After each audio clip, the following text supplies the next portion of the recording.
Welcome to the Bullvine Podcast, the boldest voice in dairy farming innovation.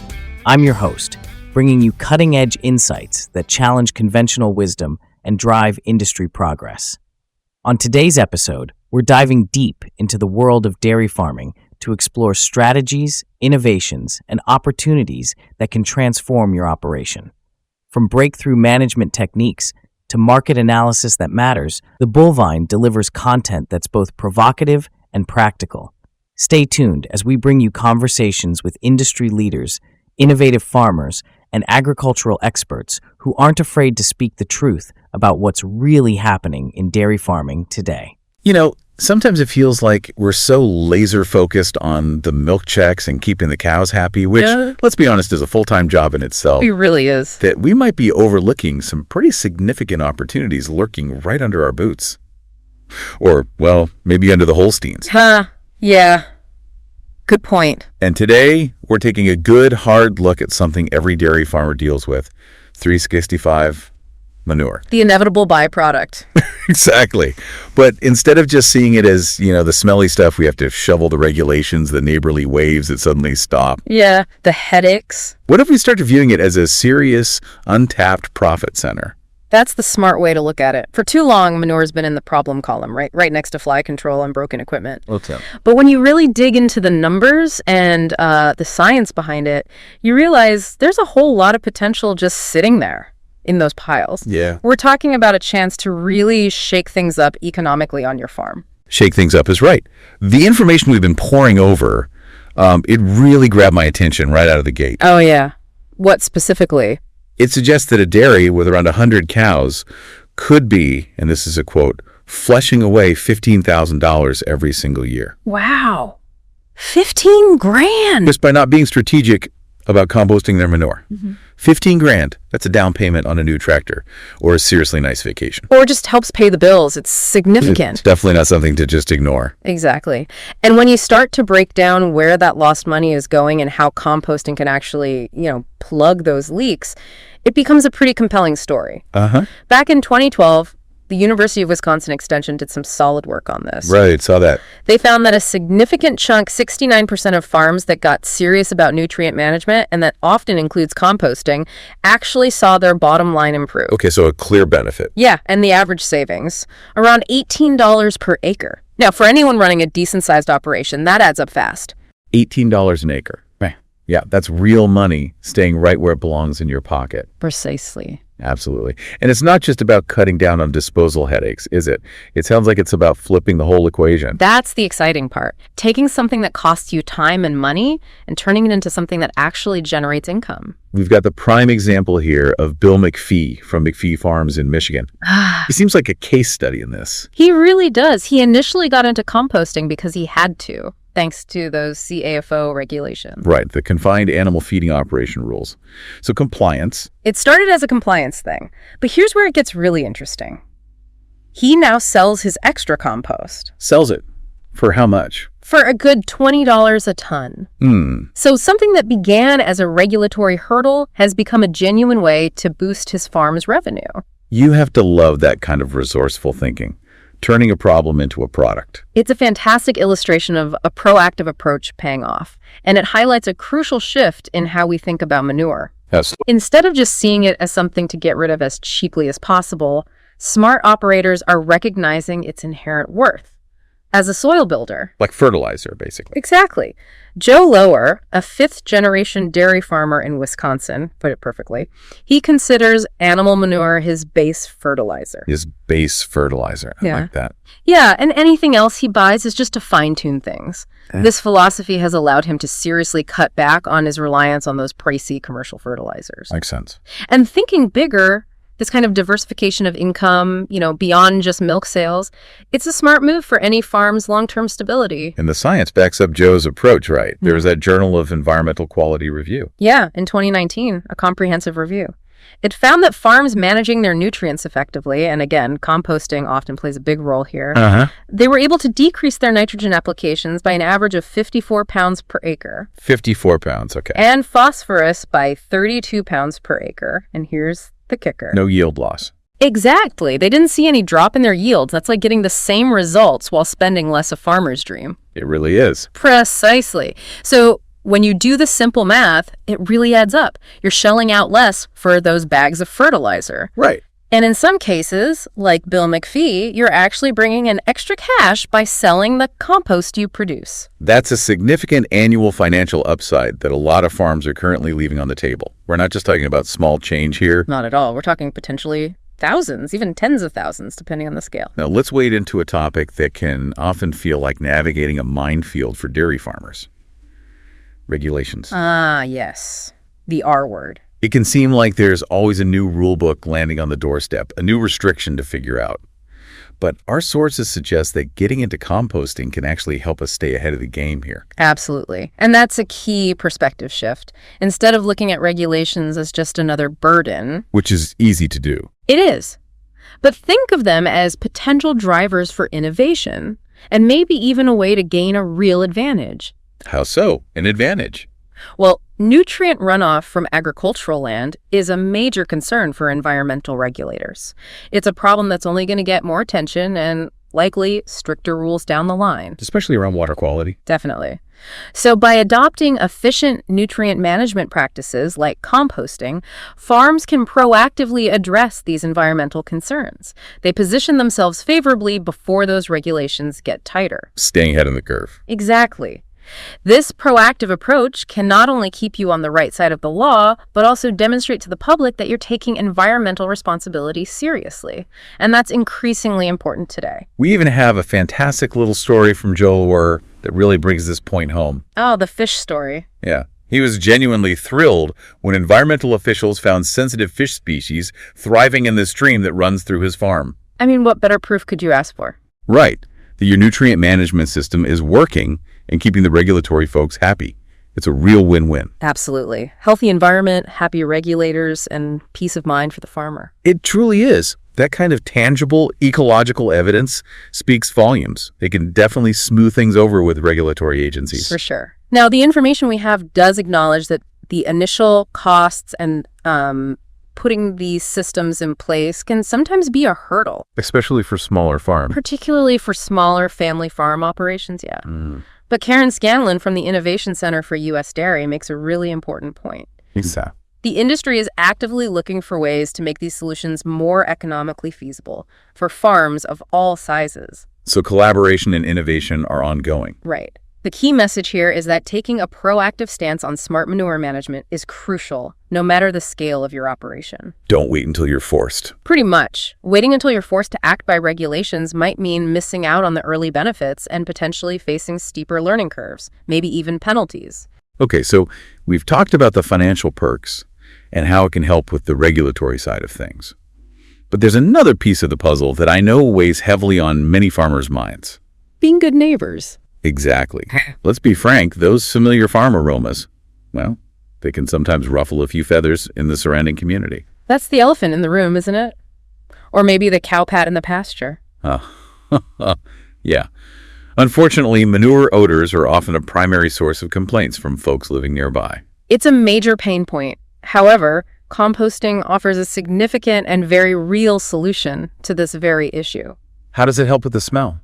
The composting process itself naturally breaks down many of the volatile organic compounds. Those are the things responsible for those less than pleasant smells. So it actually eliminates the odor-causing stuff. Yeah, it's like a natural air freshener working from the inside out of the manure pile. Yeah. The microbes do the work. So by composting, we're not just being better environmental stewards, we're also being better members of our community.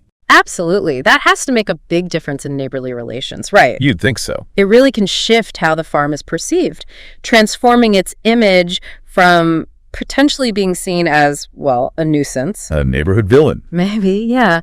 To being recognized as a sustainability champion within the local area. That's a powerful shift. And it's not just about the smell. Remember the heat generation. Right, the composting gets hot. As the manure undergoes composting at those higher temperatures, the information mentions 120 degrees air to 140 degrees air at McPhee Farms. That's pretty warm. It is. It also effectively eliminates many of the pathogens and those persistent weed seeds. So it cleans it up too. Exactly. This results in a much cleaner, more stable end product, which is something that neighbors concerned about their own gardens and the general environment can certainly appreciate. It's a tangible benefit that extends beyond the farm gates. All right, let's get down to the nitty-gritty details. For those listening who might be thinking, okay, this all sounds promising, but how does this composting magic actually happen? Let's dig into the basic science. Okay. At its heart, composting is a natural biological process. Simple as that, really. Nature doing its thing. Pretty much. It's the conversion of raw manure into a stable and incredibly useful soil amendment, thanks to a whole army of beneficial microorganisms. The microbes. These tiny but mighty workers break down the organic matter in the manure, and as they go about their business, they generate heat as a byproduct. That's the key to killing the bad stuff. That's what takes care of those pesky pathogens and weed seeds we've been talking about. This breakdown process also significantly reduces those odor-causing compounds, making the end result much more agreeable. So it's controlled decomposition. Think of it that way, yeah. We're harnessing nature's recyclers, bacteria, fungi, actinomycetes to create something valuable. Each has its role breaking down different parts of the manure. We also have a mention here from Joe Loehr about his approach to cropping, specifically the importance of leaving roots in the soil every day of the year. How does that tie in? Joe's approach is really insightful. It shows a holistic understanding of soil health. Keeping something growing all the time. Exactly. By using cover crops like wheat and other crops harvested for feed, he's creating a continuous cycle of nutrient uptake and release. How does that help? These living roots help improve soil structure, they enhance water infiltration and retention, and they prevent erosion. Big benefits right there. And for the microbes. They also keep the soil microbiome active, which complements the benefits of adding compost. Plus, having living roots in the ground for more of the year expands the window of opportunity for applying the composted manure. Because the soil is healthier and ready for it. Right. The soil is more resilient and better able to utilize those nutrients. It's a system where the plants and the soil work with the manure management practices. And speaking of the finished product, the compost itself, our information gives us some example figures for the nutrient content. Yeah, the analysis. We're seeing things like nitrogen at 1.8%, phosphorus at 0.9%, potassium at 1.5%, and so on, plus the CN ratio and pH. Why is this kind of detail so valuable? This detailed nutrient profile is incredibly valuable. It allows for much more precise nutrient management planning. Moving beyond guesswork. Totally. Instead of just guessing what's in their manure, farmers have actual data. This means they can tailor their compost applications to the specific needs of their fields. Optimizing for crops. Right. Optimizing plant growth and further reducing the need to buy commercial fertilizers. It's about moving from a potentially hit-or-miss approach to a science-based strategy. Applying the right stuff in the right amounts at the right time. That's the goal, maximizing efficiency and minimizing environmental impact. That CN ratio, for instance, tells you about the balance for the microbes. Too low or too high, and the process slows down. And the pH affects nutrient availability for the plants. Correct. So knowing those numbers is key to getting the most value. We've touched on Bill McPhee and McPhee Farms a few times now, but their experience really seems to be a textbook example of how to make this work successfully. Let's delve a little deeper there. Absolutely. What's really significant about McPhee's story, as we mentioned, is his initial push wasn't some deep-seated environmental mission. It was the regulations. It was the need to comply with regulations. This really underscores the practical, bottom-line motivation for many farmers when they first start looking at composting. Makes sense. It has to work financially. But what's inspiring is that the benefits he's seen have gone way beyond just satisfying the regulators. It shows how a requirement can evolve into a real advantage. So walk us through their composting process. What does it actually look like on the farm? Okay. They start by collecting the manure and the bedding material, things like leaves and straw. Mixing it all together. Yeah, and they arrange it into long, elevated piles called windrows. Got it. Like long mounds. Exactly. The really crucial part of their method is that they turn these piles regularly using a compost turner. Why is the turning so important? Oxygen. This turning action introduces oxygen into the heart of the pile. That's essential for the aerobic microorganisms, the good guys, to thrive and efficiently break down the organic matter. And without oxygen. Without enough oxygen, anaerobic conditions can develop. That leads to those strong, unpleasant odors and a much slower decomposition rate. So turning equals faster composting and less smell. Pretty much. And remember that volume reduction. This regular turning, as we noted, led to at least a 60% reduction in their manure volume. 60%. Yeah. That makes handling, storing, transporting much easier. Much more efficient, yeah. And it's not just for spreading on their own fields, right? They've found other clever ways to utilize this composted material. Exactly. They've tapped into that new revenue stream by selling the surplus compost to other farmers, even local gardeners. All right. But they also use their compost turner in other innovative ways, like drying bedding packs in their barns and pastures. Drying the bedding. How does that help? Improves the comfort and hygiene for their livestock, which can have a direct positive impact on animal health and productivity. It's healthier cows, potentially more milk. It all connects, and what's particularly forward-thinking is that Bill McPhee is even exploring using the finished compost itself as bedding material. Really? Compost is bedding. Yeah, he noted its consistency and comfort levels seem comparable to sawdust. It really showcases the versatility of this resource. From waste product to potential bedding, that's quite a transformation. It really is. The information we have also provides some interesting data comparing manure production rates and nutrient concentrations based on different housing systems. Right, tie stall versus free stall. Yeah, it gives figures for kilograms per day per animal and nitrogen and phosphorus levels. Why is this kind of data important for our listeners? This kind of data provides farmers with valuable benchmarks. It helps them understand the typical volume and nutrient content they're dealing with based on their specific housing system. So knowing your starting point. Exactly. It's fundamental when you're considering setting up a composting operation. Knowing roughly how much manure you're producing and its initial nutrient load Helps you figure out the scale needed. Right. How much land you'll need for composting and storage, the potential volume and nutrient content of the finished compost you can expect. It's about realistic planning. Of course, any new system or practice on a farm is bound to come with its set of challenges. What are some common hurdles farmers might face when they start composting? Moisture management is often the first significant learning experience. Bill McPhee himself mentioned this. Getting the balance right. Absolutely crucial. If the pile gets too wet, too saturated, it can quickly turn anaerobic. Meaning bad smells and slow decomposition. Exactly. Those really strong, putrid smells. On the other hand, if the pile is too dry, the microbial activity just grinds to a halt. Composting takes much longer. So monitoring moisture is key. Consistently monitoring and adjusting the moisture content is a skill you have to develop. And we can't forget about the unpredictable nature of the weather, can we? Never. That's a factor every farmer deals with constantly. How does weather impact composting? Well, heavy rainfall can overwhelm uncovered piles. That can lead to leaching of valuable nutrients, potential runoff issues. Which brings back the regulatory concerns. Right. Conversely, extended periods of freezing temperatures, especially up north, can dramatically reduce the biological activity. Slow things right down. Cornell's Waste Management Institute estimates decomposition rates can plummet by 50 to 75% during winter in those regions. Wow. So you need a plan for weather. It's really important to incorporate these seasonal variations into your management plan. Maybe adjust pile size, consider temporary covers, things like that. What about the actual equipment involved, like those turners? Anything to keep in mind there? Equipment maintenance is definitely something to factor in. Joe Loehr offers some wise advice here. What is? Preventative maintenance on your compost turner is essential. Just like any other piece of farm machinery, avoid costly, time-consuming breakdowns. Treat it like your tractor or harvester. Exactly. Regular servicing and upkeep will save significant headaches and expense in the long run. Keep the operation running smoothly. And finally, space. It sounds like that could become a limiting factor, particularly for larger dairies. Yes, definitely.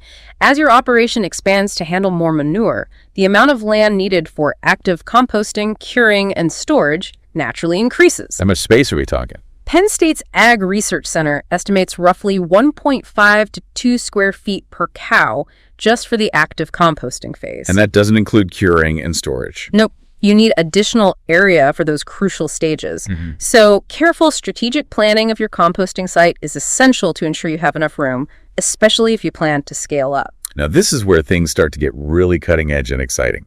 Our source material also delves into some of the latest innovations, taking manure management to a whole new level. Yeah, beyond the basics. Let's kick things off by talking about biochar. Biochar is indeed a fascinating development.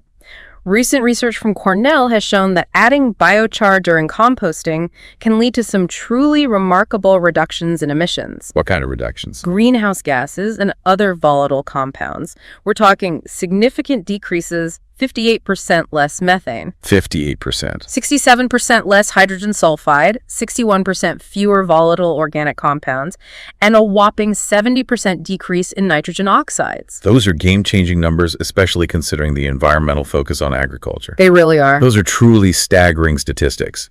And the information even puts a potential dollar figure on the environmental benefits. Right, the social cost of greenhouse gases calculation. Suggesting savings of over $66,000 annually per farm based on EPA estimates. That's serious money just from reducing emissions. It absolutely is. How exactly is biochar achieving these impressive results? What's the science? The researchers believe the key lies in biochar's unique porous structure. Think of it like a sponge, but on a microscopic level. Okay, lots of surface area. Exactly. This increased porosity allows for much better oxygen penetration throughout the compost pile. Which helps the good aerobic microbes. Right. Supports more efficient aerobic decomposition, which produces far less methane than anaerobic conditions. Plus, that huge surface area allows the biochar to absorb gas precursors directly onto its surface. So it traps the stuff before it becomes a gas. Pretty much. It prevents them from being released into the atmosphere. It's a two-pronged attack on emissions. And the potential benefits don't end there, do they? There's mention of carbon credits. Exactly. This is looking ahead, but as carbon markets continue to mature and develop, Which seems likely. it does. These substantial reductions in greenhouse gas emissions could potentially position dairy farmers using biochar to generate revenue through selling carbon credits. Getting paid to reduce emissions. It's a really promising innovation, potential to significantly enhance both environmental sustainability and the economic viability of composting. Like getting paid to do the right thing. The source also briefly touches on anaerobic digestion as another innovative approach. How does that fit in? Anaerobic digestion is another significant pathway, yeah. Yeah. It's often more suitable for larger scale dairy operations, though. Different process than composting. Completely different. Unlike composting, which needs oxygen, anaerobic digestion breaks down manure in an oxygen-free environment, usually in sealed tanks or digesters. And the main output. The primary highly valuable byproduct is biogas, which is mostly methane. Methane. But isn't that a greenhouse gas? It is, but here it's captured. Ah. This biogas can then be used as a renewable fuel source, generate electricity, heat. So turning manure into energy. Exactly. Further reducing the farm's carbon footprint, potentially creating another revenue stream through energy production or selling the biogas.